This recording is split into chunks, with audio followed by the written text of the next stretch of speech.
Samantala, nahuli ng mga U-Scooper ang naramdamang pagyanig sa ilang bahagi po yan ng Luzon dahil pa rin sa 6.1 magnitude na lindol kahapon. Sa Pampanga, kita po ang paggalaw ng isang palengke. Ilang gamit naman ang nasira sa mall sa Olongapo City. Naritong report.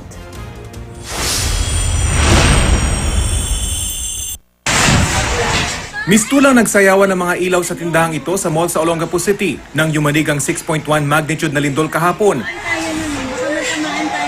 Tanaw mula sa loob ang pagtakbo ng mga tao palabas sa gusali.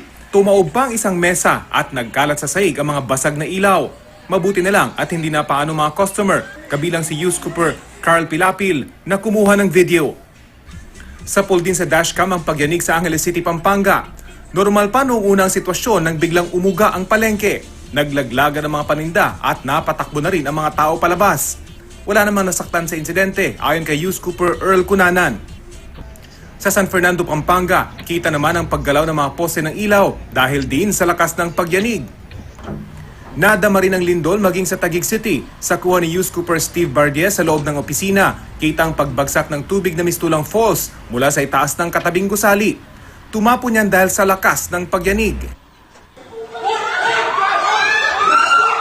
Sa isa pang gusali, nataranta naman ng mga empleyadong ito.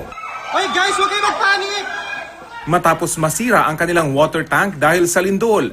Napatakbo sila sa fire exit para makababa sa gusali mula sa ika-37 palapag. Nahulikam din sa Quezon City ang paggalaw ng isang gusali dahil sa lindol. Kuha yan ni U-Scooper RB Domingo mula sa tinutuluyan niyang kondominium sa Aurora Boulevard.